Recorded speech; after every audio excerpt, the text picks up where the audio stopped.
काय नाव? योगिता पाटील. योगिता पाटील.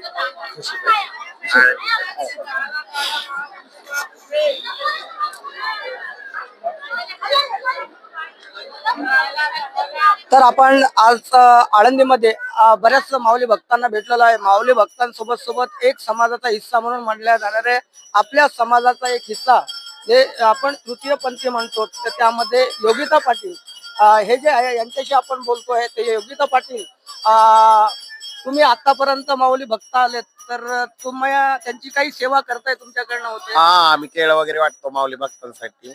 हा. आणि एवढं करतो. आणि तुम्हाला देणगी वगैरे देतात, तुम्ही काही जबरदस्ती तर करत नाहीत ना? आम्ही कुणाला जबरदस्ती करायची गरजच नाही. वारकरी जेवढं त्यांच्या इच्छेने असेल तेवढं आम्हाला देऊन टाकतात. त्यामुळे जबरदस्ती करायचा विषयच येत नाही. म्हणजे हा जो एक समाजाचा हिस्सा, आपल्याच विश्वासावर हे सर्वजण आपली उपजीविका करत असतात आणि आपल्याच भरोशावर यांचं उपजीविका असते.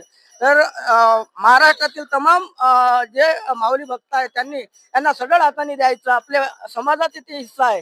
आणि तुम्ही काही लोक जे जबरदस्ती करतात त्याबद्दल तुम्ही काय सांगाल? आहेत काय काय लोक आमच्यात पण असे दारू पिऊन वगैरे जबरदस्ती करून मागणारे. हा. पण काही त्रास देतात हा, सामान्य त्रास लोकांना. देतात. चाललंय आम्हाला त्यांना बंदी करायचं. चाललंय आमचं पण असं. बरोबर. तुमचं काय मत आहे यावरती? माझं काहीच नाही अजून. कडे कर गो, काहीच नाही काय. बरोबर आहे. चाललंय आमचं, म्हणजे अशा लोकांना पकडून त्यांना बंदी तर मागू देत नाहीत असं हा. पोलीस. म्हणजे बरेच असे काही आपलेच जे समाजातली लोक आहेत, बरोबर आहे का नाही?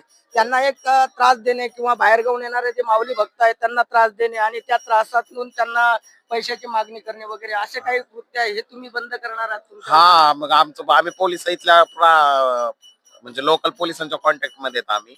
आम्ही इथं राहणार आहेत, त्यामुळे आम्ही त्यांच्या कॉन्टॅक्ट मध्ये आहेत.